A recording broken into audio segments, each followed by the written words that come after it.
अस्सलाम वालेकुम। दुरूद शरीफ पढ़ लें।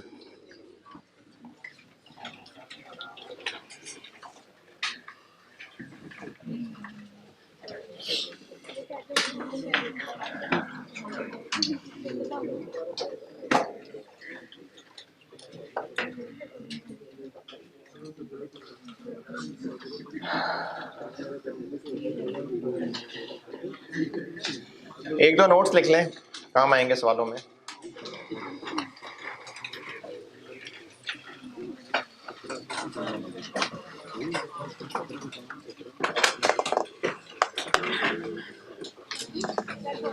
कल भी मैंने एक दो बातें लिखवाई थी ना। एक मैंने डिस्काउंट वाली बात बताई थी और हाँ वो बताया था ना, एक और बात को बताई थी, पता नहीं भाई हाँ ठीक है सही है। हाँ एक दो बातें और लिख लें, एक लिखें और ये जो अभी बताने लगा हूँ ये इंग्लिश में बता देता हूँ क्योंकि उर्दू में मुझे ज़्यादा मुश्किल लग रहा है बताना। और ये काम पहले कर भी चुके हैं जो बताने लगा हूँ, बस इसको लिखत में लेके आ रहा हूँ। If holding cost is given as a percentage, if holding cost is given as a percentage,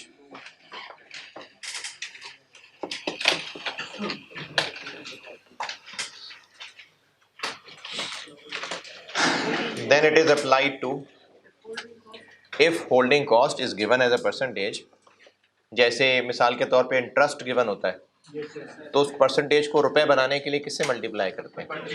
हाँ तो बस यही बता रहा हूँ। If holding cost is given as a percentage then it is applied to respective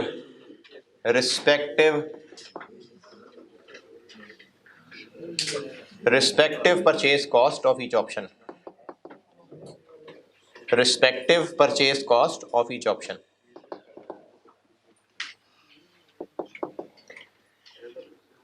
respective purchase cost of each option.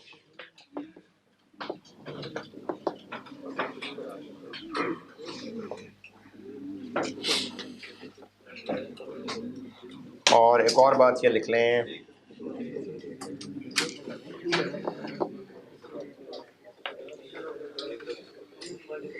ये मैंने कहा था चलाने तो नहीं वो अब सो रहा है।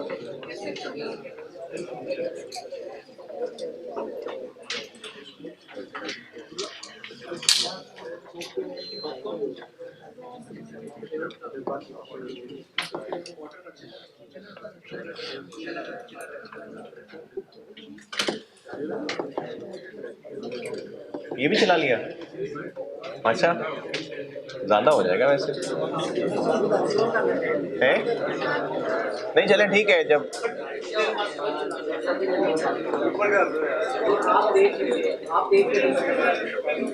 क्या हुआ? नहीं मैं तो वैसे ही नजर पड़ गई, ऐसे ही देख रहा था यार।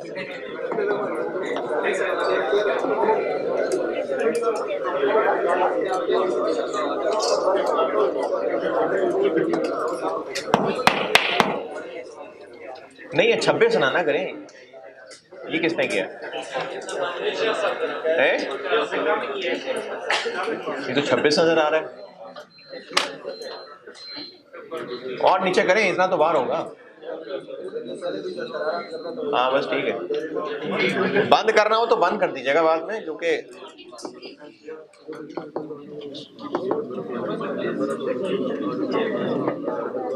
सर्दी आना तो एक तो आप लोग नहाने में भी फिर डंडी मारते हैं कि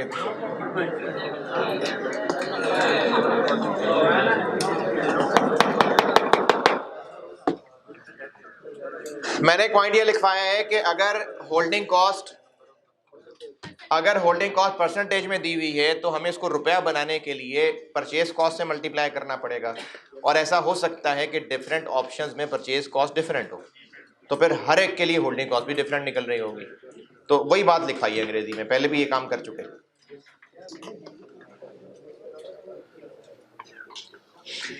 चले एक और लिखवाता हूं, भी उससे पहले एक सवाल दिया था मार्च 12,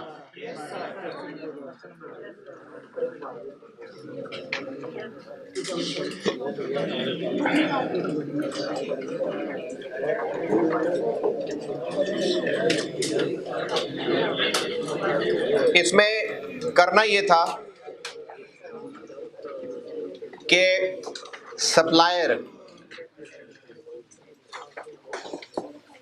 ने ऑफर की थी कि अगर 5,000 कम से कम यूनिट्स ऑर्डर करेंगे तो मैं 3% डिस्काउंट दे दूंगा। रिक्वायरमेंट थी, इवेल्युएट करना है कि बताएं डिस्काउंट ऑफर इसकी एक्सेप्ट करें या ना करें, तो फिर किसी से कंपेयर करना था।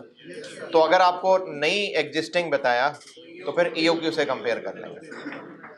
तो इसमें हमें फिर ईओक्यू कैलकुलेट करना था और ईओक्यू और 5,000 इन दो ऑप्शंस को सॉल्व करना था। एनुअल डिमांड ये 2 लाख है। अच्छा, वो जो मैं कल अब वो यूनिट्स की बात बता रहा था कि जहां पर यूनिट्स, प्रोडक्ट, मटेरियल इनमें फर्क रखना होता है, वहां पर ये चीज इंपॉर्टेंट हो जाती है कि प्रोडक्ट के यूनिट्स और मटेरियल के किलो। अदरवाइज अगर प्रोडक्ट मटेरियल में कोई खास फर्क नहीं रखना, बात हो ही सिर्फ मटेरियल की रही है, तो अब चाहे वो केजी है, जैसे इस सवाल में क्या था पेयर्स, तो उसको पेयर्स कह लें चाहे यूनिट्स कह लें, क्योंकि यूनिट एक इंग्लिश का वर्ड है, मेजरमेंट यूनिट, तो इसमें भी हम पेयर्स की जगह यूनिट का वर्ड भी यूज कर सकते थे। Annual demand 2 lakh units, pairs कहना है पेयर्स कह लें, नहीं तो यूनिट्स हैं तो 2 लाख यूनिट्स हैं। ऑर्डर कॉस्ट जो कि पॉइंट 3 में दी हुई है, आप इसको चाहे ऑर्डर प्लेसमेंट कॉस्ट टाइप समझ लें, ये भी रेलिवेंट है। और डिलीवरी कॉस्ट ये वही है जो ट्रांसपोर्टेशन कॉस्ट होती है, ये भी रेलिवेंट है। तो ये 2 हो जाएंगी order cost per order. Holding cost के लिए ये 15% की फिगर है जो इस्तेमाल करनी है एक। उसके अलावा ऊपर जो स्टोरेज बेस्ड स्टोरेज कॉस्ट है और जो इंश्योरेंस कॉस्ट है, ये दोनों, तो 3 हो जाएंगी होल्डिंग कॉस्ट। लेकिन दोनों ऑप्शंस के लिए अलग अलग निकालनी पड़ेंगी 15% की वजह से। और जो ऊपर टेबल में 10 रुपए दिया हुआ है, ये इंस्पेक्शन कॉस्ट है, final quality check inspection cost. चूंकि रुपीस पर यूनिट है तो इसलिए ये रेलिवेंट ऑर्डर कॉस्ट नहीं है। इसके अलावा आपने कुछ पूछना है तो पूछें जी। रेट ऑफ रिटर्न आप कुछ बता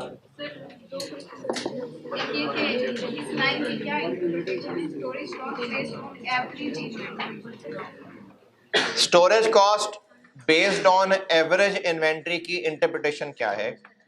हो सकता था कि कोई ये समझता कि स्टोरेज कॉस्ट शायद स्टोर का रेंट हो, शायद ये जो स्टोर कीपर की सैलरी जिस तरह दी हुई है करने को, तो ये भी पर यूनिट दे दिया उसने। स्टोर कीपर की सैलरी भी तो पर यूनिट ही दी हुई है ना। ये जो आपको पूरा टेबल दिया हुआ है ये सारा पर यूनिट है, relating to a pair of tyres, यानी ये पर यूनिट चीजें हैं। तो सैलरी भी तो पर यूनिट करके दे दी है, लेकिन ये बस वैसे ही पर यूनिट कर दी है, असल में ये कोई रेलेवेंट होल्डिंग कॉस्ट नहीं है, क्योंकि सैलरी तो होती ही पीरियड की है। इस तरह से ना कुछ समझे, इसलिए उन्होंने इंश्योरेंस और स्टोरेज इन दोनों के साथ एवरेज इन्वेंट्री का वर्ड इसलिए लिख दिया ताकि ये पता चल जाए कि जितने ज़्यादा यूनिट्स स्टोर करेंगे हमारी स्टोरेज कॉस्ट टोटल उतनी ही बढ़ती जाएगी।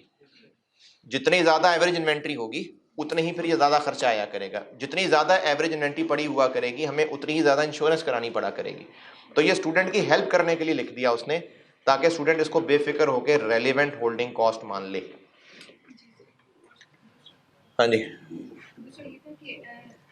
सैलरी जो है उसके capital included in absorbed overheads, इसको वैसे तो इस वजह से ऐड नहीं किया सैलरी को, एक तो 5 यूनिट की और दूसरी को पीरियड के साथ नहीं होती है जी। तो अगर इस तरह का वो ना होता तो ये ब्रैकेट वाली जो लाइन है, ब्रैकेट वाली बात ना भी लिखी होती फिर भी सैलरी तो एक होती ही पर ईयर चीज है। ये एब्जॉर्ब्ड ओवरहेड्स में जो तो हमने कुछ नहीं कहना।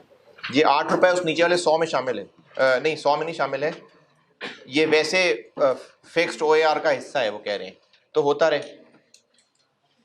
ये तो टोटल सैलरी एक फिक्स्ड कॉन्सेप्ट है, तो ये रेलेवेंट होल्डिंग कॉस्ट नहीं है।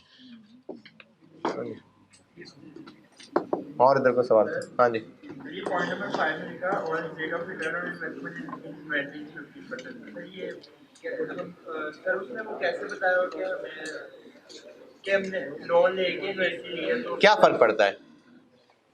नहीं, लोन लेके इन्वेस्ट किया है। इन्वेंट्री खरीदी है लोन लेके, तो हाँ, हम हाँ। उसमें 50% इंटरेस्ट दे रहे हैं, तो तब हाँ। तो रेलिवेंट होगा। जी जी। सर वो उसने किस तरह से लिखा होगा? Interest cost. ये लाइन पर मुझे वही लग रहा है कि लोन लेके हमने इन्वेंट्री खरीदी। हाँ तो ठीक है, लोन लेके खरीदी है, सही है, ये ऐसे ही है, ये ऐसे ही है। पॉइंट 1 में क्या एतराज है?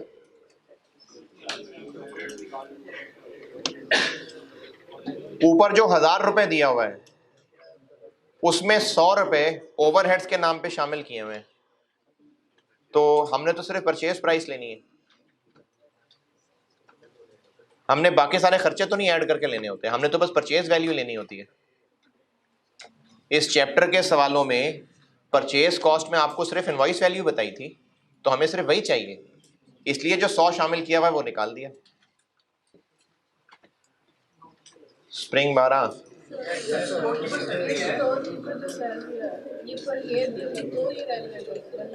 पर नहीं, तो उसको हमने रेलिवेंट तो नहीं लिया, क्योंकि सैलरी होती ही नहीं है पर यूनिट करके, सैलरी तो पर मंथ होती है। अगर ये पर मंथ होती तो ये रेलिवेंट होती नहीं नहीं,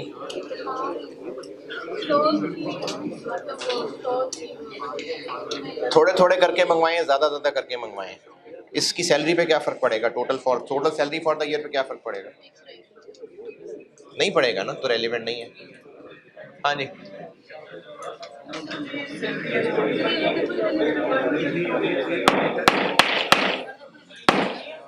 है जी जी यार, वो तो इतनी दफा चैप्टर ओवरहेड वाला चैप्टर भी पढ़ लिया, वेरिएंस वाला भी पढ़ लिया, क्या फिक्स्ड ओआर नहीं हो सकता क्या?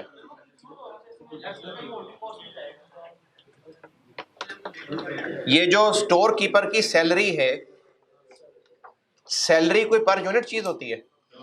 नहीं, ये उसने आगे ब्रैकेट में मजीद स्टूडेंट, ये ना ये जो टेबल बना हुआ है ये स्टूडेंट के आसानी करने के लिए इसमें टर्म्स लिखी हुई हैं।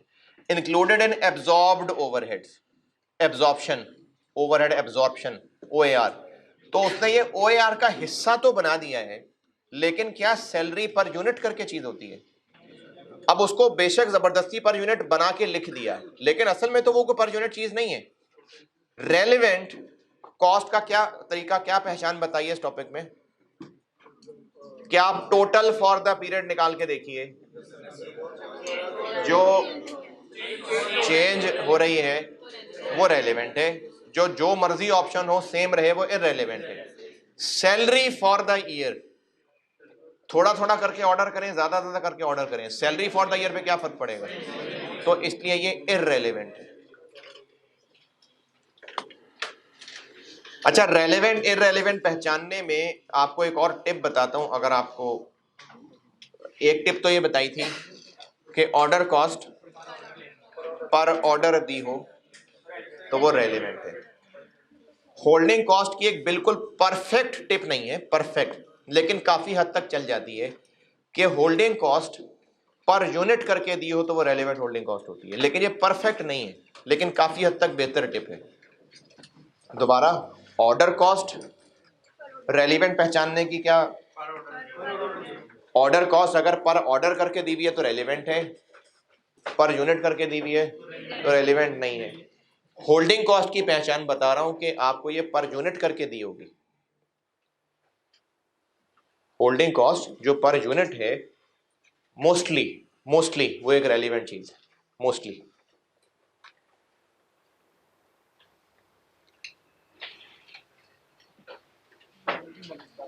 है होल्डिंग कॉस्ट अगर कोई पर यूनिट करके दी हुई है तो वो हाँ एक रेलेवेंट होल्डिंग कॉस्ट है, लेकिन अब ये मोस्टली है तो पक्की बात बतानी चाहिए।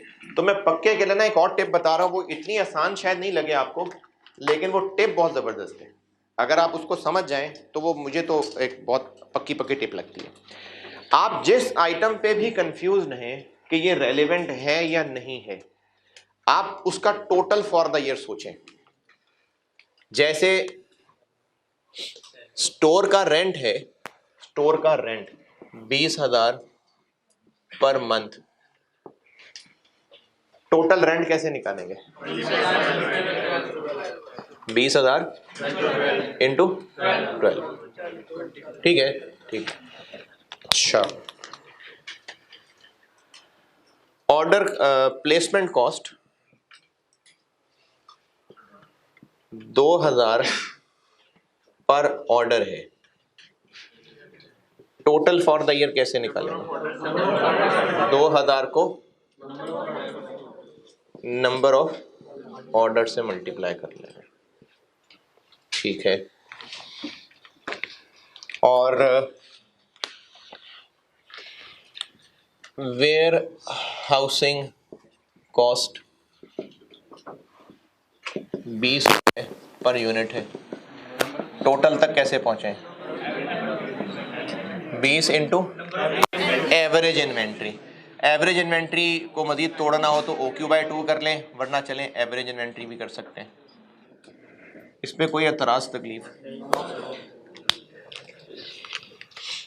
इंस्पेक्शन कॉस्ट, खरीदते हुए हम चीज़ें इंस्पेक्ट करवाते हैं, इंस्पेक्शन कॉस्ट है 30 रुपये per unit. Total for the year कैसे निकलेगा? 30 रुपये इंटू कौन से नंबर ऑफ यूनिट्स?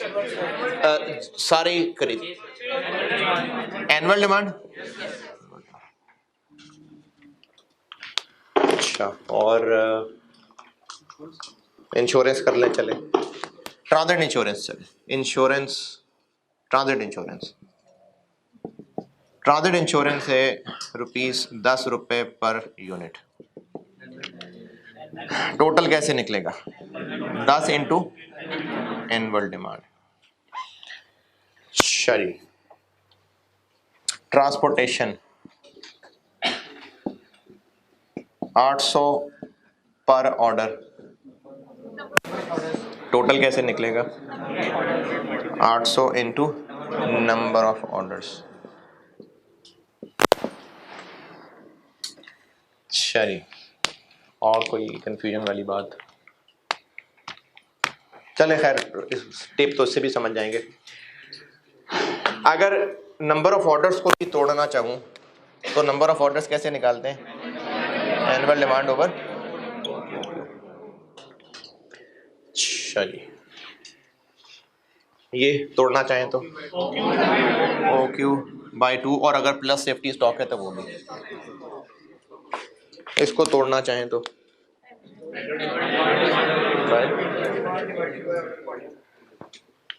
ये बात फार्मूले समझ आए या नहीं समझ? पक्की बात है, जिसमें भी OQ का इस्तेमाल हो रहा है वो रेलेवेंट है, जिसमें नहीं हो रहा वो नहीं है। दोबारा, जिस आइटम की भी total for the year calculate करने में OQ इस्तेमाल हो रहा है तो OQ चेंज होगा तो वो चेंज होगी फिगर, और जिसमें OQ इस्तेमाल नहीं हो रहा वो रेलेवेंट नहीं। ये नहीं है रेलेवेंट, ये रेलेवेंट है, ये रेलेवेंट नहीं है, ये रेलेवेंट नहीं है, ये रेलेवेंट है।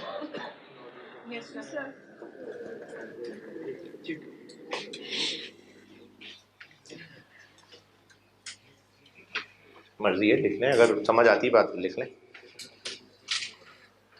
लेकिन इसके लिए जरूरी है कि आपको ये टोटल निकालना है कि टोटल फॉर द ईयर कैसे निकालना है।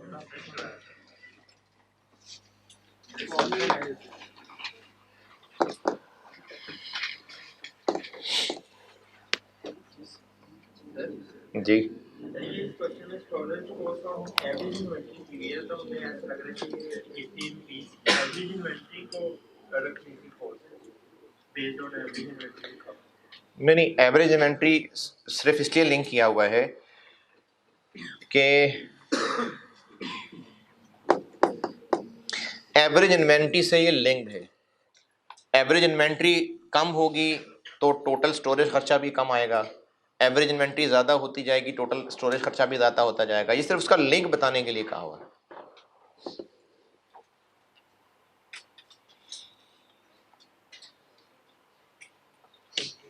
इंश्योरेंस वाली बात समझाता हूँ, ये आपको शायद ज़्यादा बेहतर लगे। बिजनेस इंश्योरेंस कराता है स्टोर में पड़ी हुई चीज़ों की, क्यों? कि कोई नुकसान हो जाए, सैलाब आ जाए, आग लग जाए तो नुकसान हो जाएगा, चूहे खा जाए, चलें आप भी पार्टी कर लें। और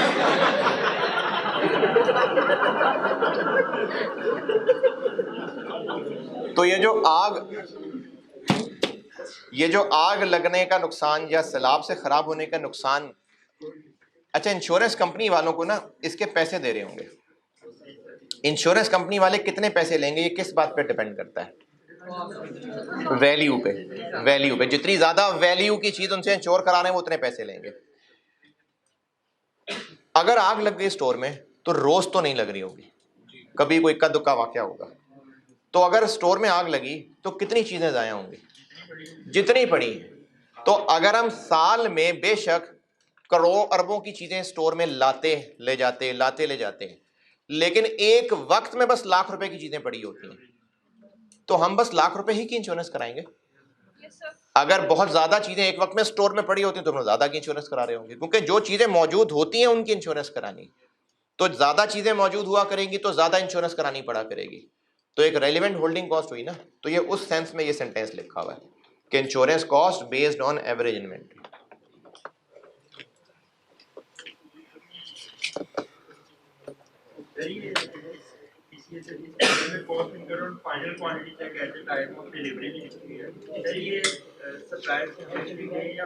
डिलीवरी का वर्ड पॉइंट नंबर 4 से अगर मैं लिंक करूं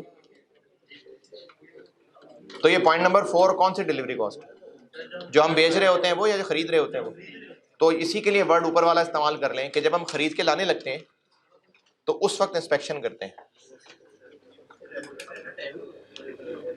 ऑर्डर कॉस्ट है, होल्डिंग कॉस्ट है? इंस्पेक्शन कॉस्ट एक होल्डिंग कॉस्ट है कि ऑर्डर कॉस्ट है? ऑर्डर कॉस्ट है। तो ऑर्डर कॉस्ट पर यूनिट दी हो तो रेलेवेंट नहीं है।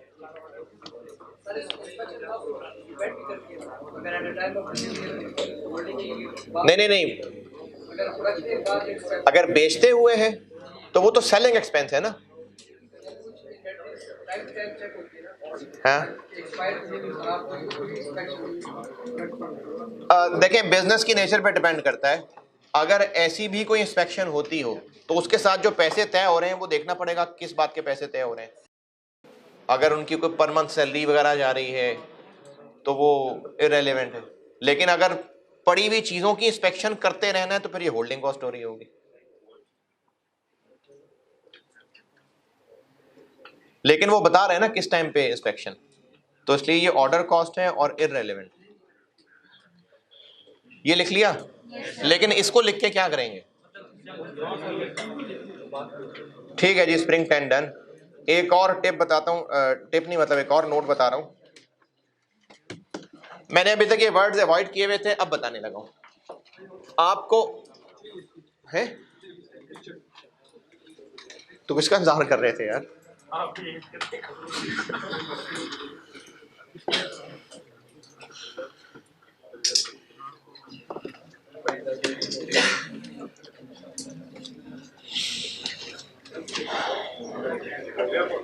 और नोट लिखवाने लगा।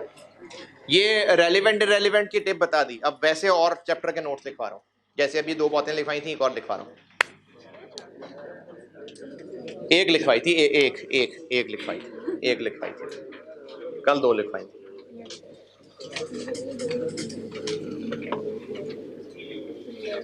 आपको सवाल में ऑर्डरिंग डिपार्टमेंट की वेरिएबल कॉस्ट कह के कुछ कॉस्ट दी हो सकती है कि जी ऑर्डरिंग डिपार्टमेंट की वेरिएबल कॉस्ट है, तो चूंकि ऑर्डरिंग डिपार्टमेंट की है तो ऑर्डर कॉस्ट है।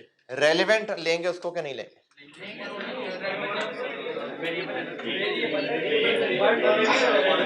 वो रेलेवेंट होगी क्योंकि variable cost fix cost concept ही यही है कि जिस फंक्शन, जिस डिपार्टमेंट, जिस एसेट, जिस पर्सन की कॉस्ट वेरिएबल या फिक्स का फैसला करना है, देखना होता है कि उसकी कोर एक्टिविटी क्या है।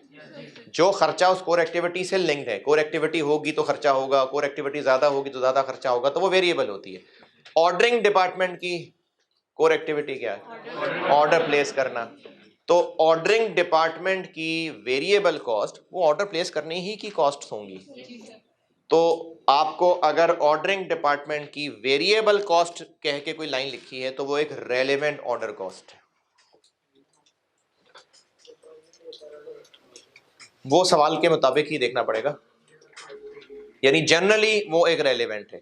बाकी अगर उसकी तफसील मजीद आ गई कि ये पर यूनिट करके दिया तो फिर छोड़ देंगे। चले मैं सेंटेंस उसके मुताबिक कह देता हूं। वेरिएबल ऑर्डरिंग डिपार्टमेंट की वेरिएबल कॉस्ट जो दी हैं, और उम्मीद है कि वो पर ऑर्डर ही कह के, तो वो रेलिवेंट ऑर्डर कॉस्ट है। अब देखें, ये 2-3 दफा हुआ है वेरिएबल कॉस्ट का मामला टेस्ट, लेकिन वो जिस कॉन्टेक्स्ट में टेस्ट हुआ होता है, जो वो स्टूडेंट से टेस्ट करना चाह रहा होता है, वो उसमें वो टोटल बता रहा होता है, उसको खुद हमने पर ऑर्डर बनाना होता है। तो चूंकि वो बता ही टोटल रहा होता है, तो फिर वो पर यूनिट या पर ऑर्डर तो नहीं बोलेगा, उसको खुद हम पर ऑर्डर बनाते हैं। अभी बनाता हूं आज।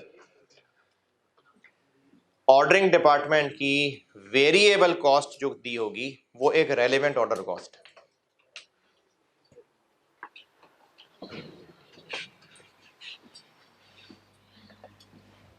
अच्छा जी, एक मिनट मैं देख लूं मैंने क्या क्या बता दिया।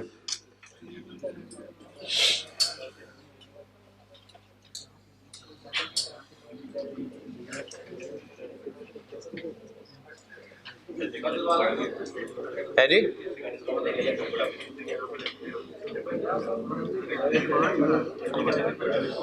ठीक है, चले खोल लें यार, खोल लें।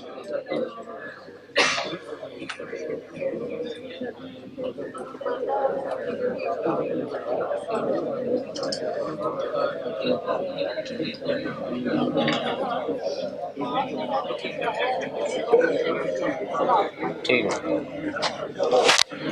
चलें सही है। सवाल करते हैं एक और। स्प्रिंग 2010, स्प्रिंग 10, क्वेश्चन नंबर 2 मैं करता हूं बोर्ड पे। Spring 10 question number 2।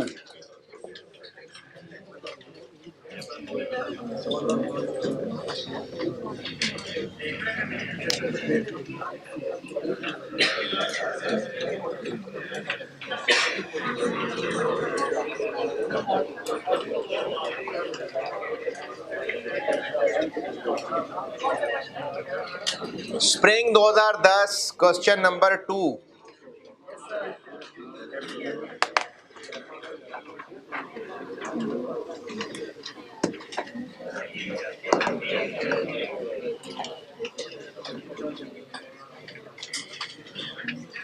पढ़ लीजिए, मैं करता हूं बोर्ड पे।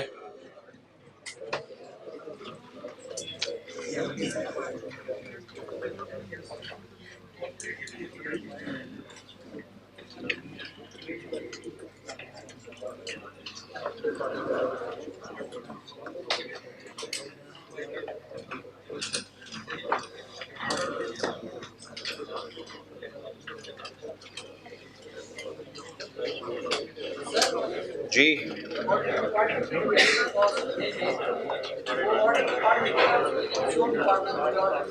ऑर्डरिंग डिपार्टमेंट को प्रोक्योरमेंट डिपार्टमेंट भी कहते हैं, परचेज डिपार्टमेंट भी कहते हैं।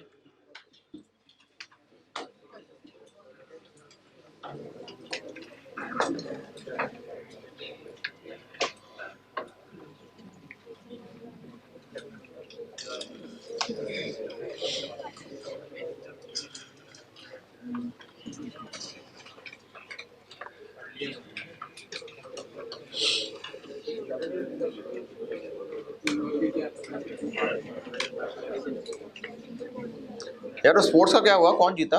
क्रिकेट टीम, पीआरसी वाले बच्चे जीत गए।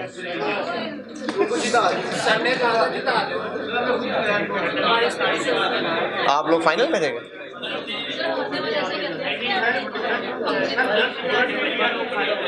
दोनों पीआरसी की टीम।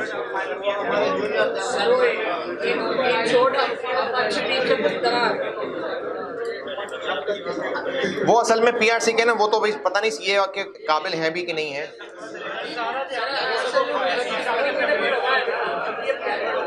नहीं तो मैंने तो सुना है कि वो टीचर्स की टीम सेमीफाइनल में आ रही है, तो वो तो बूढ़े बूढ़े तो आप लोगों को आगे सेमीफाइनल में पहुंच गए हैं। हाँ तो उनको भी पीआर सीन है।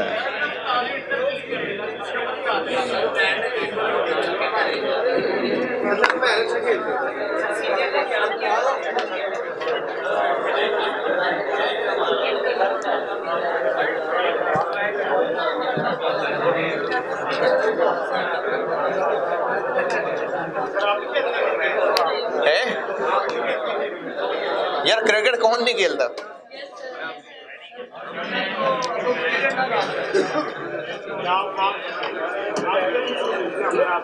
नहीं मैंने तो जाना था कहीं, मैं वरना जरूर आता।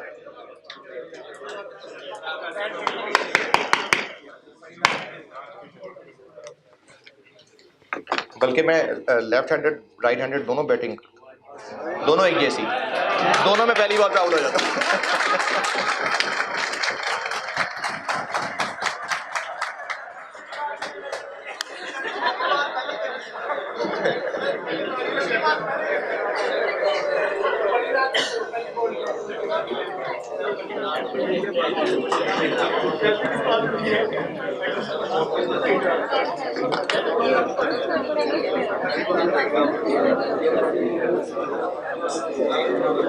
सवाल पढ़ चुके होंगे आप अच्छे तरीके से,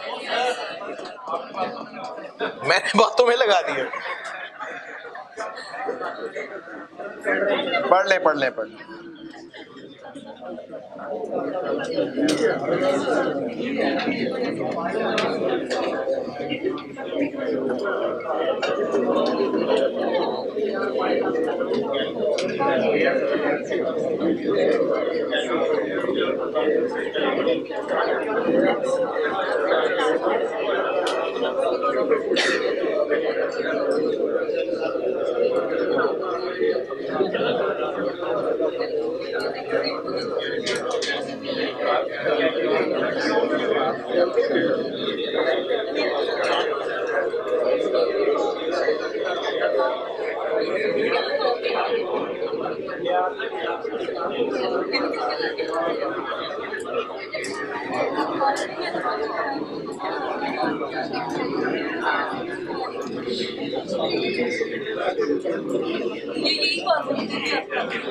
ठीक है, पढ़ लिया।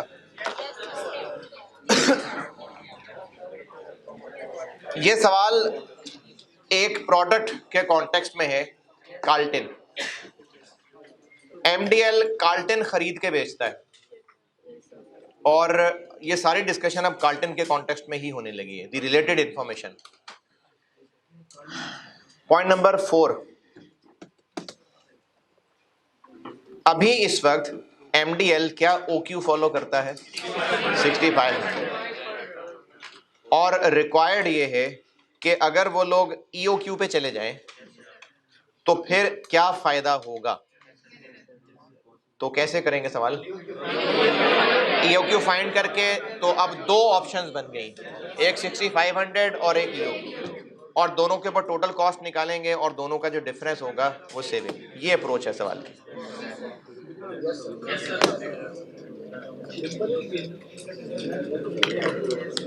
ईओक्यू निकालते हैं।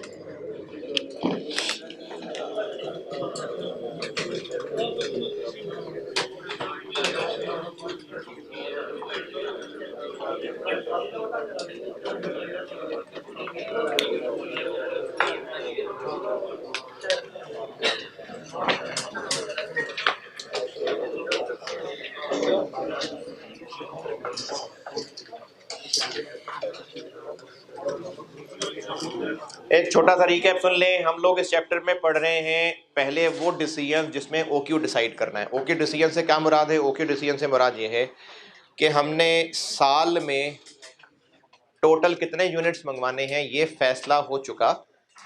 अब सिर्फ ये फैसला करना है कि एक वक्त में कितने कितने करके मंगवाएं। और इसकी मिसाल एक वो सुबह वाली क्लास में ध्यान में आई थी, मैंने कहा आपसे भी शेयर कर लेता हूँ, काम की लगे तो ठीक है, नहीं तो इग्नोर कर दें।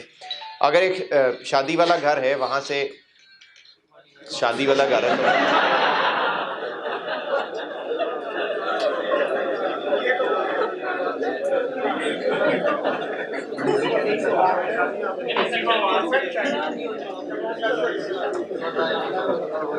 अच्छा जी, वो डीजे काम शुरू हो गया। तो जो मेहमान हैं उनको जब लेके जाना है हॉल तक या जहां भी पहुंचना है, तो टोटल मेहमान लेट से 500 मेहमान हैं। अब उनको ले जाने का एक इम्पॉर्टेंट फैसला ये होता है कि कन्वेंस का कैसे अरेंज करना है। अगर प्रॉपर पूरी बस हो जाएगी तो एक वक्त में ज़्यादा मेहमान चले जाएंगे। अगर छोटी गाड़ी होगी, लेट से कोस्टर होगी, तो चक्कर बार बार लगाना पड़ जाएगा। वैगन होगी तो, और मोटरसाइकिल होगी तो और चक्कर लगाने पड़ जाएंगे। तो ये ओक्यू बेसिकली यही कॉन्सेप्ट है कि एक वक्त में कितनी सवारियां शिफ्ट करनी है, उनकी जो तादाद है वो ओक्यू, यही कॉन्सेप्ट है ओक्यू का कि हमने जो सारे यूनिट साल के खरीदने हैं वो तो पता है कितने खरीदने हैं, एक वक्त में कितने खरीद के लाने हैं ये हम लोग फैसला कर रहे हैं। इसका बेस कॉन्सेप्ट ये है कि हमने फैसला करना है वो जिसमें हमारे खर्चे कम हों। तो उसके लिए तरीका क्या है कि जो भी ऑप्शंस सामने हैं, पॉसिबिलिटीज़, उनको एक दूसरे के साथ कंपेयर कर लें। हर ऑप्शन पे total purchase cost, total order cost, total holding cost calculate कर लें। जिस ऑप्शन में सबसे कम ग्रैंड टोटल आ रहा है वो ऑप्शन बेहतर है।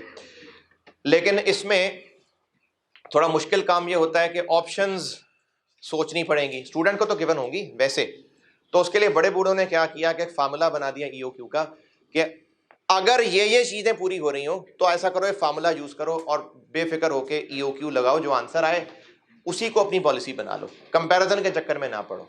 जैसे मैंने कल भी शायद यहाँ बात की थी कि टीचर्स जो फॉर्मेट्स बना देते हैं, या शायद नहीं की थी, टीचर्स जो चीज़ों के फॉर्मेट्स बना देते हैं वो स्टूडेंट्स की हेल्प के लिए होते हैं कि अगर ये मसले ना हो पेपर में तो ये फॉर्मेट चल जाएगा, फिर आप बेफिक्र होकर इस फॉर्मेट को चलाएं, सवाल हल हो जाएगा। लेकिन अगर फलाने मसले आ गए तो फिर जरा केयरफुली और देखना पड़ेगा। तो इसी तरह से ना बड़े बूढ़ों ने एक फार्मूला बनाया और बहुत सारे अगर के साथ उस फार्मूले का आंसर अगर आप लगाना चाहें बिजनेस तो उसको एज अ पॉलिसी फॉलो कर ले। अब उसमें स्टूडेंट की टेस्टिंग क्या है, आपको जो ऑप्शंस सवाल में दी होती हैं आपने तो उनको कंपेयर करना होता है और आपसे नाम लेके ईओक्यू पूछा जा सकता है। ये हम इस चैप्टर में अब तक कर रहे हैं। ईओक्यू की एक प्रॉपर्टी बताई थी आपको जो रिवर्स वर्किंग में काम आ सकती है कि अगर ईओक्यू बिजनेस फॉलो करता हो तो टोटल ऑर्डर कॉस्ट और टोटल होल्डिंग कॉस्ट सेम आती है। सेफ्टी स्टॉक ना हो तो जी, बफर स्टॉक, सेफ्टी स्टॉक ना हो तो ऐसी, अगर जानना चाहें, बस दिल कर रहा है बताने का, अगर जानना चाहें तो ये एक जादू देख लें, अगर ना जानना चाहें तो कोई बात नहीं, आप पहले 50 बातें इग्नोर करते हैं, एक और कर देना। अगर एक बिजनेस ईओक्यू फॉलो करता है तो उसकी टोटल ऑर्डर कॉस्ट बराबर होती है total order cost for the year का formula, total order cost for the year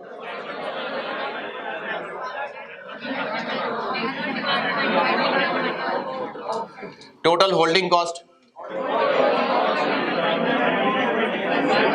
average inventory, और अगर सेफ्टी स्टॉक नहीं है तो बस ये एवरेज इन्वेंट्री। अगर ये ईओक्यू ही को हम ओक्यू रख ले तो ये दोनों इक्वल हो जाएंगे, इक्वल हो जाएंगे ना, इक्वल। तो ईओक्यू कैंसिल हो जाएगा, नहीं होगा, ईओक्यू वहां ले जाए, स्केयर हो जाएगा, बाकी चीजें अंदर शिफ्ट कर दें, 2 into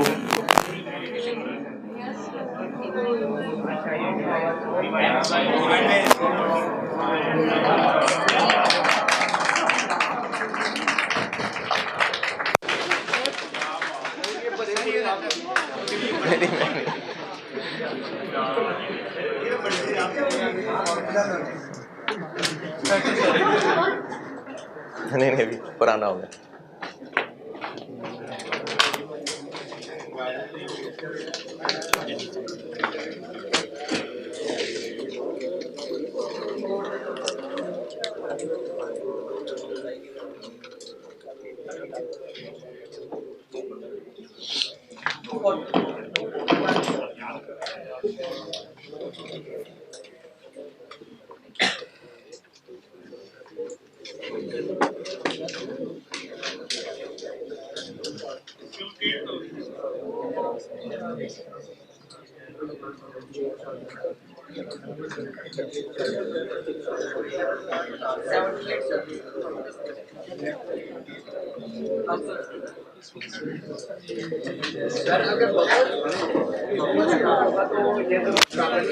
तो ईओक्यू में यही पढ़ा था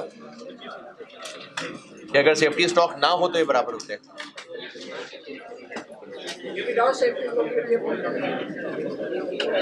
ईओक्यू में यही पढ़ा था कि दोनों तब बराबर होंगे अगर बफर स्टॉक ना हो तो वही किया है।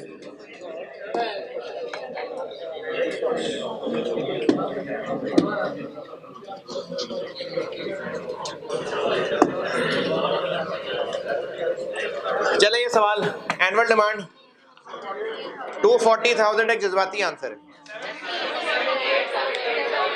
बस सवाल में लफ्ज एनुअल डिमांड देख के नहीं बहक जाना। हम इस वक्त बात कर रहे हैं अपनी, हम कार्ल्टन के लिए कैलकुलेशन कर रहे हैं। पूरे मुल्क में लोग खरीदते होंगे 2,40,000, हम उसमें से कितने हैं? हम उसमें से 78,000 हैं।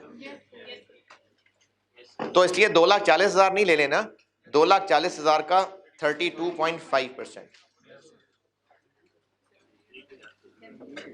78,000।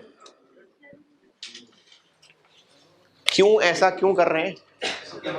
क्योंकि हम बात कर रहे हैं कि हमने कितना खरीदना है, तो हमने थोड़ी 2,40 खरीदना है, वो तो पूरे मुल्क ने मिलकर खरीदना है। तो हम उनमें से 78,000 खरीद रहे होंगे। Into order cost per order 422, 400 लिख दूं यहाँ?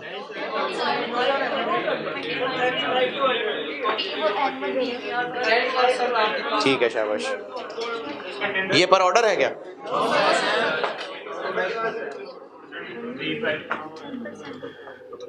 चले वैसे तो कुछ आवाजें भी आ गई हैं, आप में से पहले कोई खुद ही ट्राई करना चाहे तो करे। ऑर्डर कॉस्ट पर ऑर्डर मैं तो कर ही दूंगा बोर्ड पे, पहले आप खुद ट्राई करिए। हमने यहाँ ऑर्डर कॉस्ट, और मैं टाइम जाया नहीं कर रहा, करना है तो करे वरना मैं बोर्ड पे करता हूँ। ऑर्डर कॉस्ट पर ऑर्डर ढूंढे।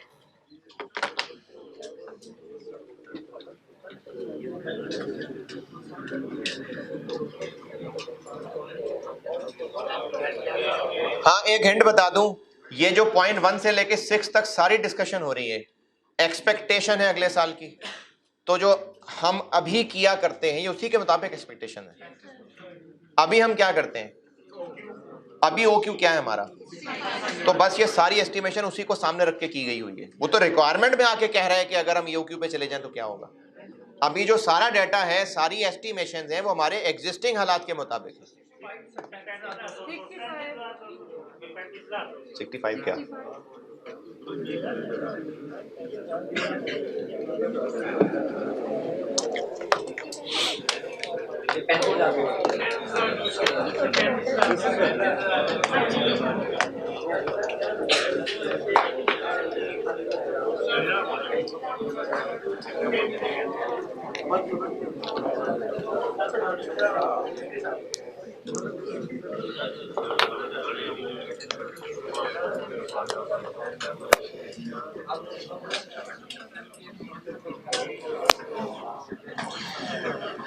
ऑर्डर कॉस्ट सवाल में बस एक ही है जिसका जिक्र है, और वो कहा हुआ है कि प्रोक्योरमेंट डिपार्टमेंट के वेरिएबल कॉस्ट पूरे साल में।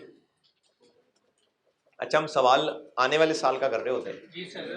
पूरे साल में जो हमारे अंदाजा है कि टोटल खर्चे होंगे वेरिएबल वो 422400 है, लेकिन हमारा बिजनेस सिर्फ कार्ल्टन ही नहीं खरीदता और भी बहुत कुछ खरीदता होगा। इनमें से कार्ल्टन से रिलेटेड कितना है? यानी कार्ल्टन से रिलेटेड पूरे साल की जो टोटल कॉस्ट हमें उम्मीद है वो 422400, लेकिन ये पर ऑर्डर नहीं है, ये तो टोटल फॉर द ईयर। अगर उसको पर ऑर्डर तो नंबर ऑफ ऑर्डर्स, देखिए हमारा ना एग्जिस्टिंग प्लान ये है, एग्जिस्टिंग कि हम एक वक्त में 6500 मंगवाते हैं। अगर इसी पे रहे तो पूरे साल में टोटल इतना खर्चा होगा। पर ऑर्डर के लिए 6500 से डिवाइड कर दो। हमें देखना पड़ेगा कि अभी के प्लान के मुताबिक साल में हमें कितने ऑर्डर्स करने पड़ेंगे। हमें साल में करने पड़ेंगे 78,000 डिवाइडेड बाय 6500, 12। फिलहाल हमारा प्लान ये है कि हम 6500 करके 12 दफा ऑर्डर देते तो 78,000 मंगवाते। 12 दफा ऑर्डर देते तो टोटल खर्चा इतना आता। तो पर ऑर्डर के लिए 12 से डिवाइड 35, ये है order cost per order.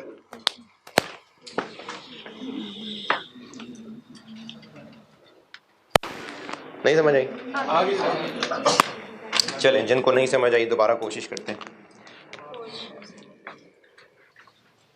Requirement को छोड़ दें, हमारा जिनको नहीं समझ आई दोबारा बता रहा हूं, एग्जिस्टिंग प्लान क्या है। अगर इसी प्लान को लेके चले, यानी आप लोग जब 6500 और EOQ का कंपैरिजन कर रहे होंगे तो इसके मुताबिक टोटल ऑर्डर कॉस्ट कैसे निकालेंगे?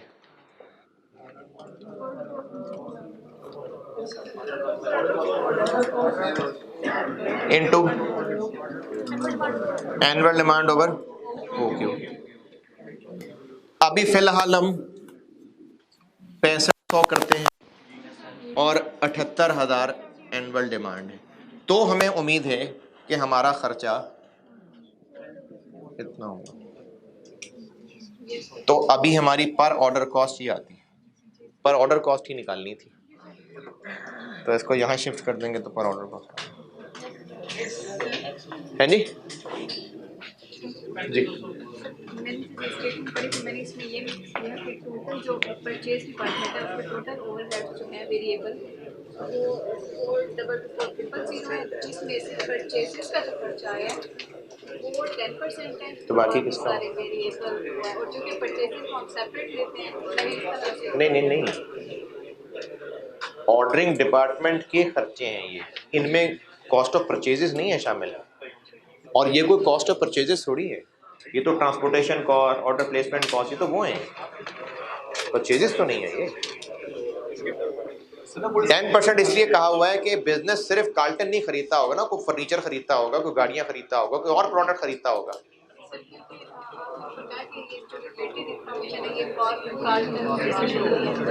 हाँ, तो वो पूरी इंफॉर्मेशन रिलेटेड टू कार्ल्टन है ना, तो कहा तो है कि 10% उसमें से कार्ल्टन से रिलेटेड है, तो पूरी इंफॉर्मेशन तो हाँ कार्ल्टन से रिलेटेड है। नहीं तो इसका मतलब हम यहाँ परचेज प्राइस निकले हैं।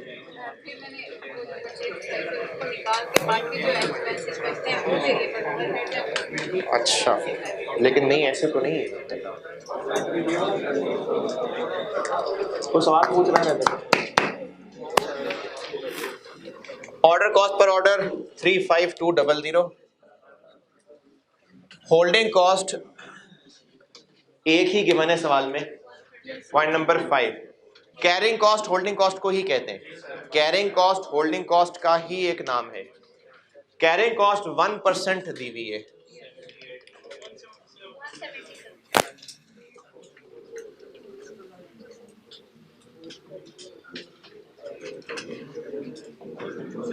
जी, पहले तो हमें उसके कार्ल्टन की कॉस्ट निकालनी पड़ेगी। 22,125 कॉस्ट नहीं है, ये सेल प्राइस है, हम कार्ल्टन इतने का बेचते हैं। अच्छा देखिए यहाँ पर ना, अभी कुछ देर पहले जो बात कर रहा था, अब यहाँ टन है, तो अब चाहे तो टन का वर्ड यूज कर लें, चाहे यूनिट्स कह दें बस। तो कार्ल्टन का एक यूनिट जो कि एक टन है, वो हम 22,125 का बेचते होते हैं, लेकिन ये तो सेल प्राइस है। कॉस्ट कितनी है? इसको हम 25% मार्कअप पे बेचते हैं। Markup 25% of cost. बेशक मार्जिन लिखा हुआ है, लेकिन परसेंटेज ऑफ कॉस्ट कह दिया तो फिर ये मार्कअप है।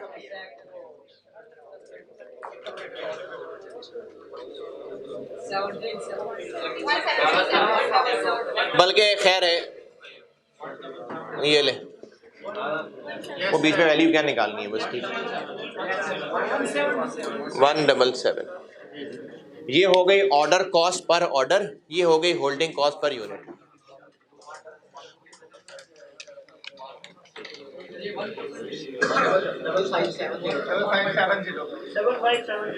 डबल फाइव टन्स लिखना है, यूनिट्स लिखना है, दोनों ठीक है।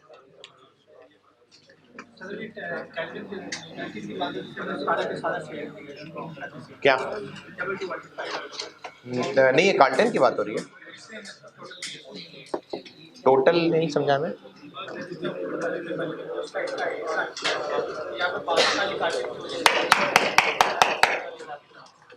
नहीं, मुझे बात नहीं समझ आई। आप इसको कार्टन की सेल प्राइस क्यों कह रहे हैं? हाँ हाँ, मतलब कार्टन की ही है, लेकिन एतराज क्या है? अच्छा ठीक है, कार्टन की है। क्या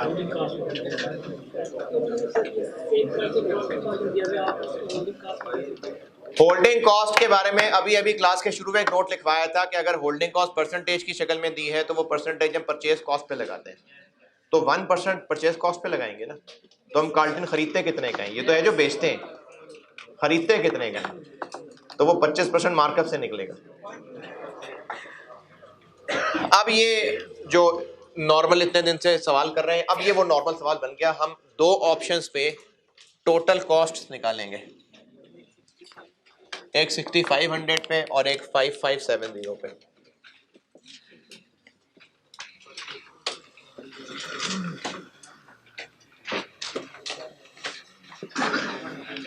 परचेज कॉस्ट है नहीं और फर्क होती तो बता देते, नहीं है तो नहीं है।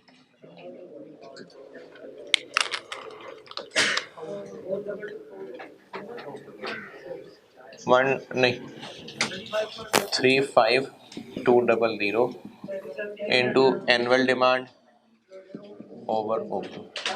अगर 6500 से डिवाइड करेंगे तो आंसर आ जाएगा 422,400 और 492,926।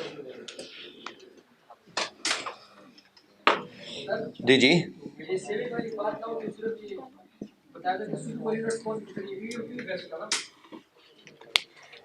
नहीं, अगर रिक्वायरमेंट में सेविंग ना पूछा होता, नहीं क्या पूछा होता फिर?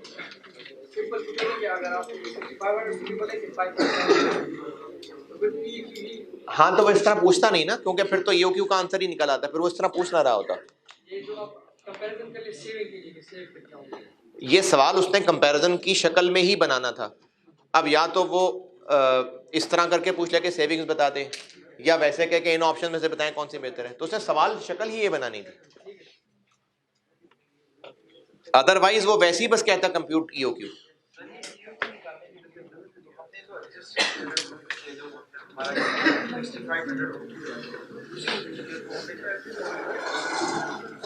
नहीं तो क्या होना चाहिए था इसकी जगह?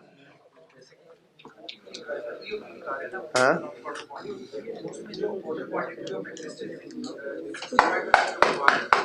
हाँ, उसका डाटा तो नहीं यूज किया। ये बिजनेस का डाटा है कि जब भी ऑर्डर करेंगे पर ऑर्डर 35,200 रुपए होगा।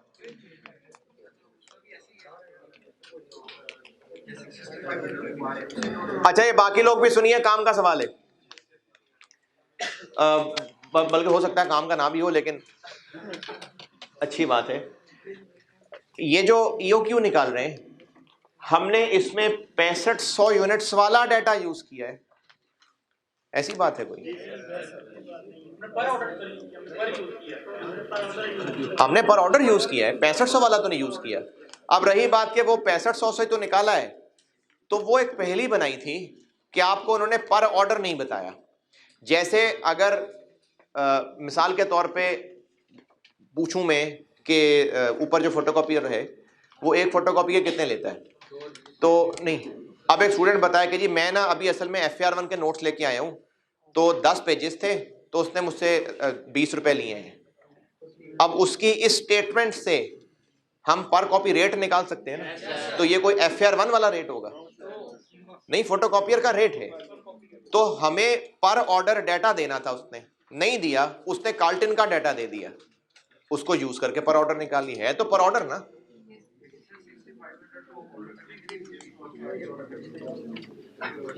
नहीं तो पर ऑर्डर तो 35,200 ही आनी है, चाहे कार्ल्टन के थोड़े थोड़े करके मंगवाएं चाहे ज्यादा ज्यादा करके मंगवाएं, पर ऑर्डर तो 35,200 ही है। हम वो पर ऑर्डर ही निकालना चाह रहे थे जी। नहीं, वो पर ऑर्डर की बात कर रहा है।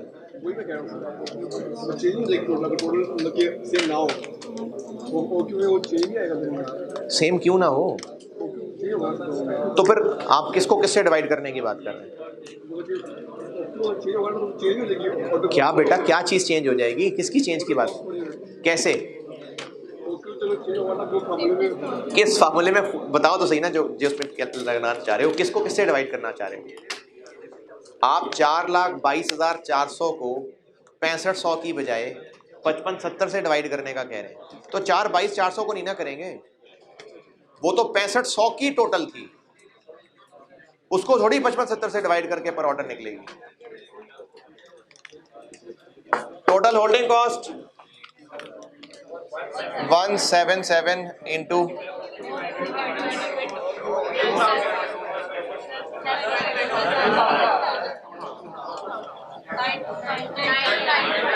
2000 दिया हुआ है सवाल में।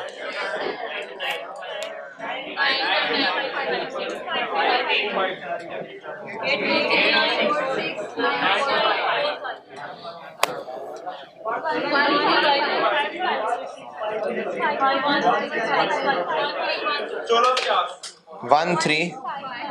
13 है।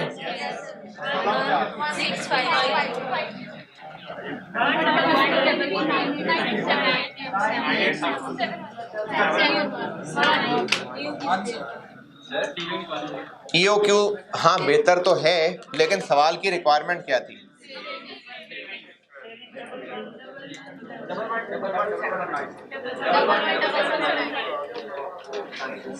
ये है रिक्वायर्ड।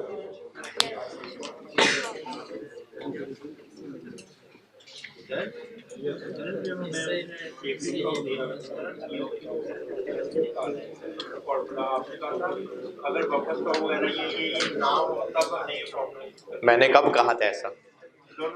मैंने ऐसा कब कहा था?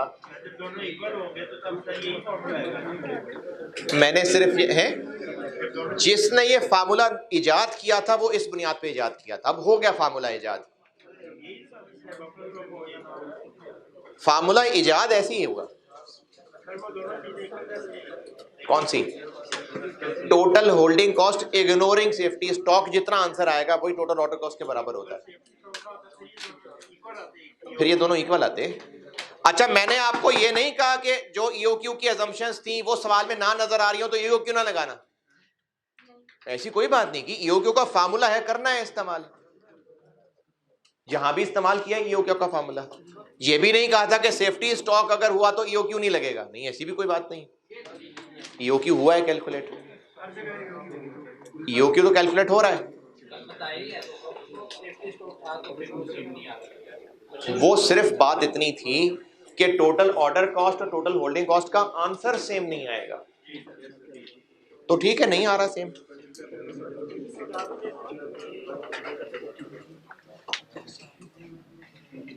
क्वेश्चन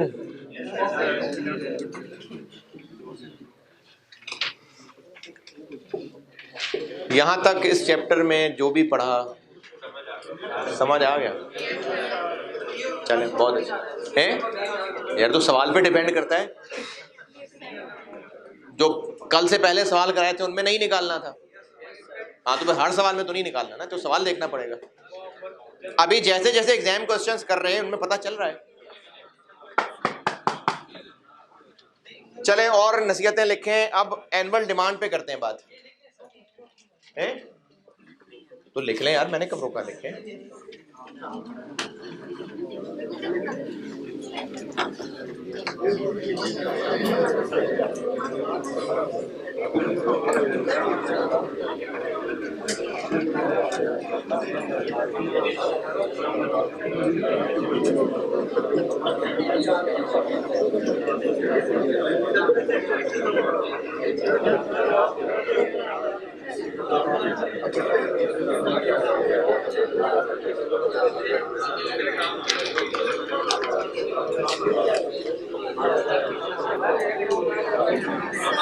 जी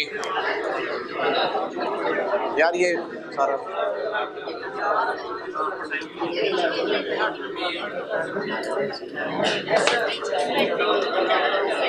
एवरेज इन्वेंट्री नहीं, ये कहाँ लिखा है?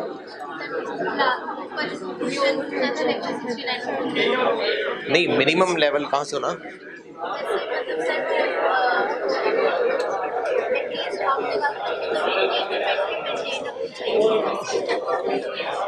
ये तो मैंने नहीं कहा था एटलीस्ट रखनी चाहिए।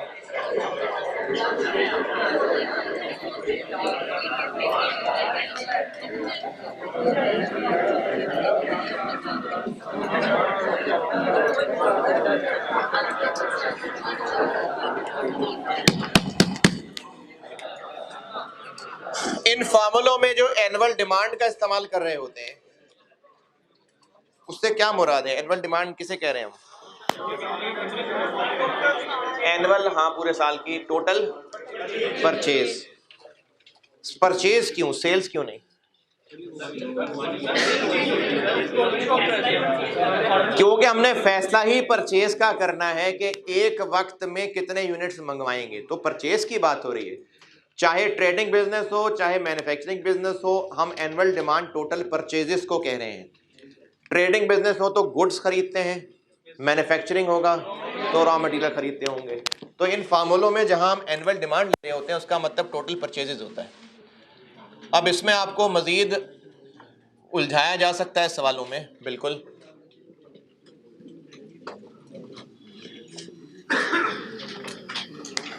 एनुअल डिमांड, ये कुछ सेपरेट हेडिंग नहीं दी मैंने, ये आप वैसे नोट्स जो बता रहा हूँ उन्हीं में से एक और पॉइंट हो जाएगा। हम जो इन क्वेश्चंस में एनुअल डिमांड ले रहे होते हैं वो टोटल परचेजेस होती हैं, यूनिट्स, परचेजेस के यूनिट्स। अब इसमें मुश्किल क्या डाली जा सकती है? मुश्किल ये डाली जा सकती है कि आपको टोटल परचेजेस के बजाय सेल्स बता दी जाए। तो हाँ, उनमें स्टॉक्स यूज करके सेल्स फाइंड कर सकते हैं। तो परचेजेस, सॉरी। तो एक मिसाल आपको ट्रेडिंग बिजनेस की करा देता हूँ, इनफैक्ट आप कर लेते हैं, और एक मैं मैन्युफैक्चरिंग की करा देता हूँ। आप कर लेते हैं, बल्कि मिसाल लिखते हैं। पहले ट्रेडिंग की मिसाल बता रहा हूँ, टू दी पॉइंट डाटा बता रहा हूँ बस।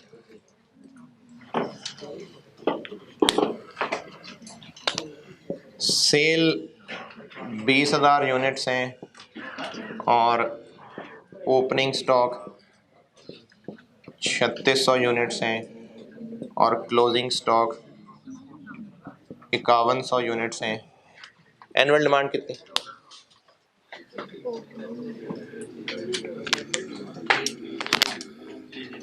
एनुअल डिमांड यानी टोटल यूनिट्स कितने? 21,500।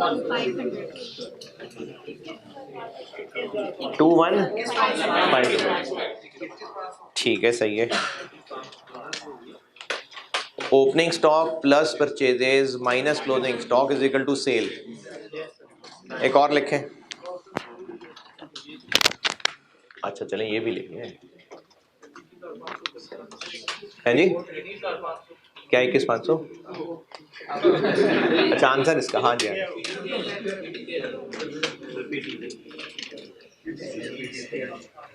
मेरा तो एक्सपीरियंस बहुत अच्छा है पीटीसीएल का।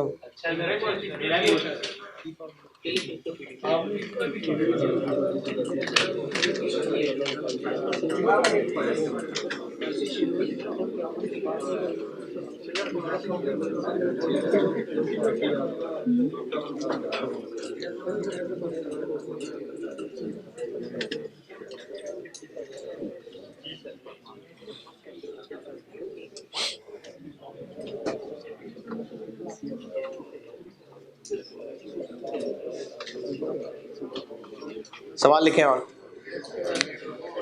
2021 की सेल्स, हाँ ट्रेडिंग गई, 2021 की सेल्स 80,000 यूनिट्स, 80,000 यूनिट्स, और क्लोजिंग स्टॉक 10,000 यूनिट्स। एक और सवाल लिखवा रहा हूँ, सेल्स बताई हैं 80,000 और क्लोजिंग स्टॉक बताया है 10,000 यूनिट्स, और 2022 की एक्सपेक्टेशंस हैं सेल्स 20% इंक्रीज कर जाएगी और क्लोजिंग स्टॉक 15% इंक्रीज कर जाएगा।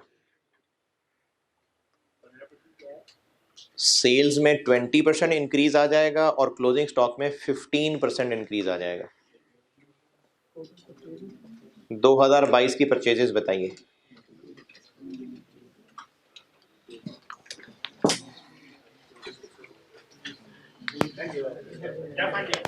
क्या फाइंड करना है? परचेजेस, 2022 की परचेजेस 15, क्लोजिंग स्टॉक में 15%, 15% इंक्रीज और सेल्स में 20% इंक्रीज आएगा। परचेजेस पूछी है मैंने।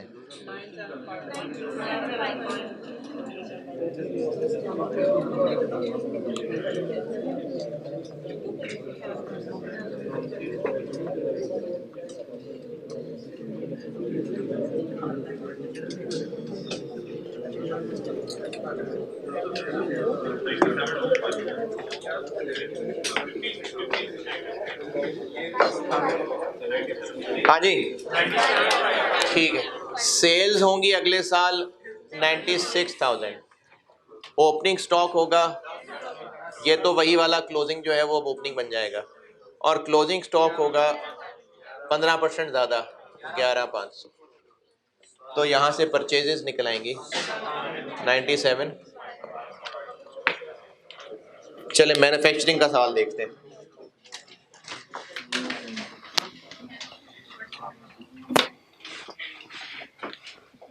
मैन्युफैक्चरिंग में मैं बस आपको टू द पॉइंट यहाँ बोर्ड पे ही फिगर्स बना रहा हूँ, उसका आंसर बना दीजिए आप। वो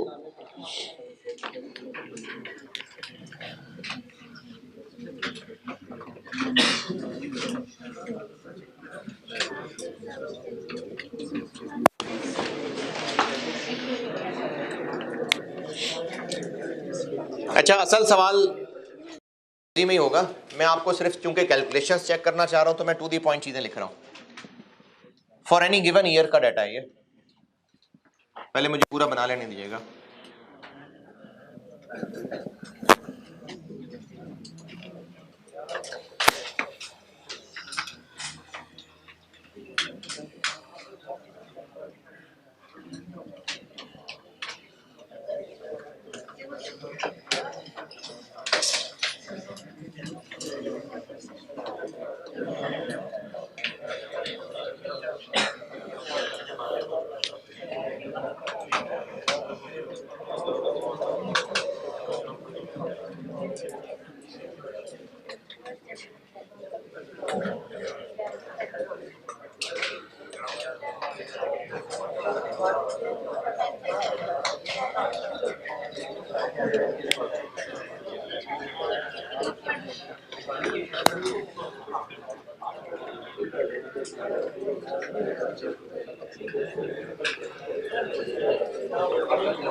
नहीं कर लें साथ साथ, सवाल भी कर लेंगे और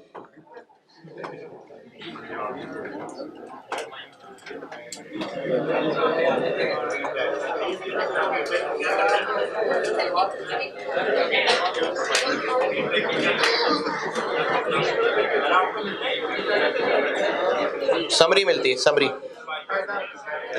मिलती है।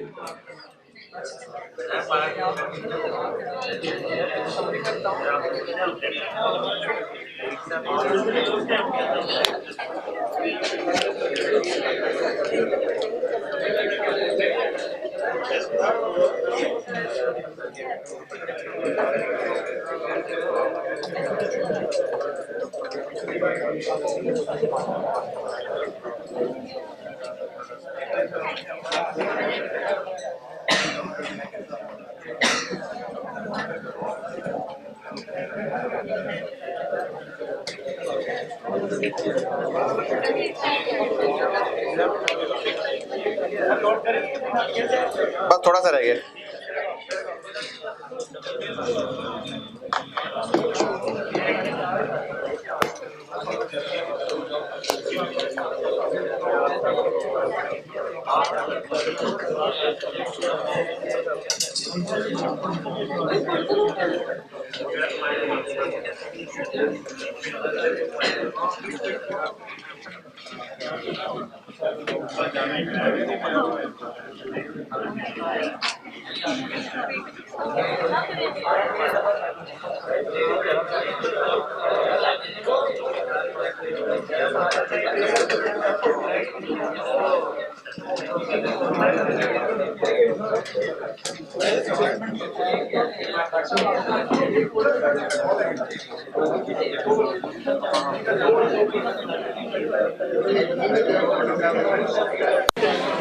ये सवाल है,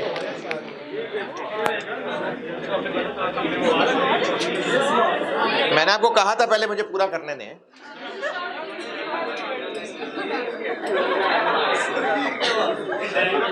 ये क्वेश्चन है, क्या रिक्वायर्ड है, सप्लायर से कितने किलो हम उसकी दुकान से खरीद के लाएंगे, बताएं, करें कैलकुलेट।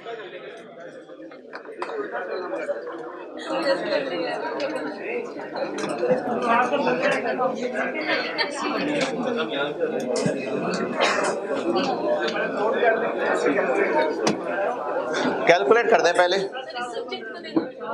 हैं जी? क्या नहीं, मैच्योरिटी लोग जो स्कूल में पढ़ के आए ना उसका फीडबैक है।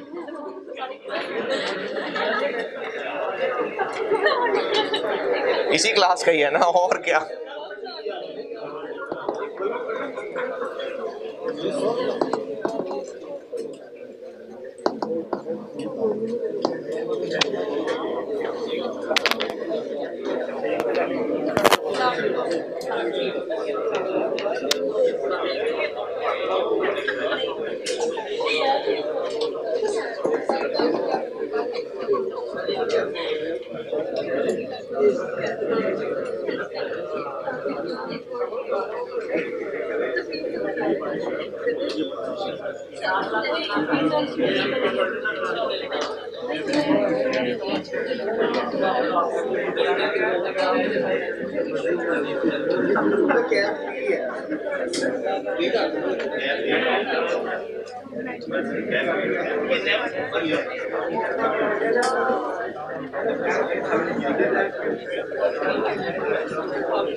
होमवर्क है क्वेश्चन नंबर 4 ऑटम 18। नहीं ये तो भी आप क्लास में कर रहे हैं, समझ नहीं आया? Very good. ये होमवर्क है।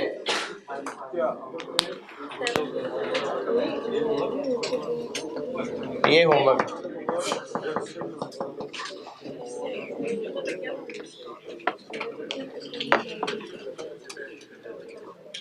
सब सुकून से बैठे हुए हैं।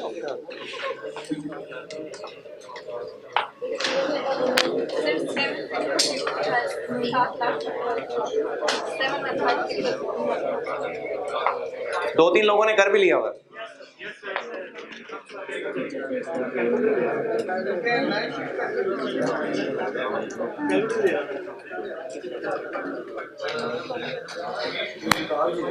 सेवन 71500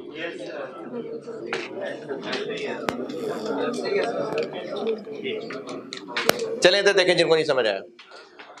अब चूंकि सवाल में प्रोडक्ट और मटेरियल में दोनों का जिक्र कर रहा हूं, तो हाँ अब मैं फर्क कर रहा हूं इस बात का कि ये प्रोडक्ट के यूनिट्स हैं और ये मटेरियल के किलो हैं।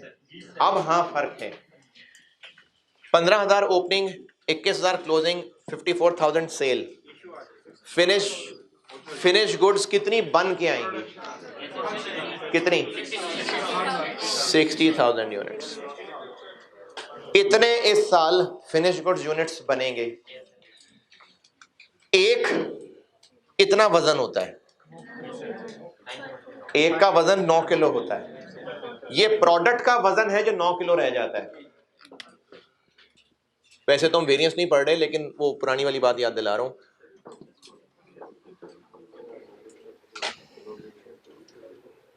10% लॉस होने के बाद ये 9 होता है। यानी हमें प्रोडक्ट का एक यूनिट बनाने के लिए 10 किलो इन करना पड़ता है, तो वो 9 किलो का रह जाता है। देखें हम लोग 60,000 यूनिट्स बना रहे हैं। 60,000 यूनिट्स, चले मैं कैलकुलेट कर देता हूं। 60,000 यूनिट्स का टोटल वजन इतना है, लेकिन इनके लिए मटेरियल हमें ज्यादा डालना पड़ेगा।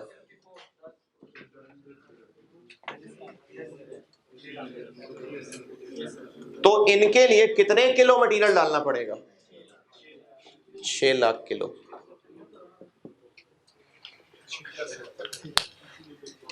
इतने यूनिट्स बनाने के लिए 6 लाख किलो प्रोसेस में इन होगा।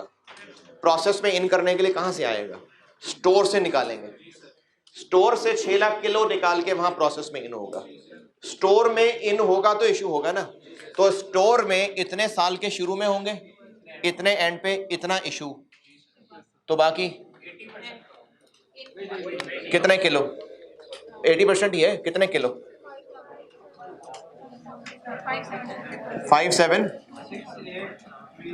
572 इतने किलो हमें स्टोर में लाना है,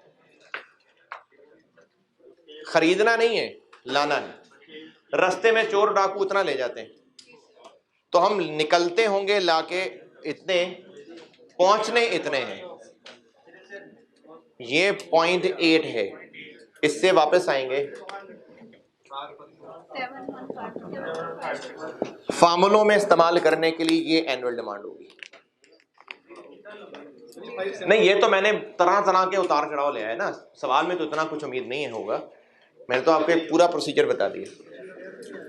हो सकता है सवाल में ये बताया हो, यहां से वापस आना हो सकता है ये बताया हो, यहां से वापस आना हो। मैंने तो पूरी पिक्चर दिखाई है कि रॉ मटेरियल खरीदने के लिए हमें एनुअल डिमांड उसको कहना है जो सप्लायर से खरीद के आना है। ये है annual demand. Autumn 18 question 4 homework है।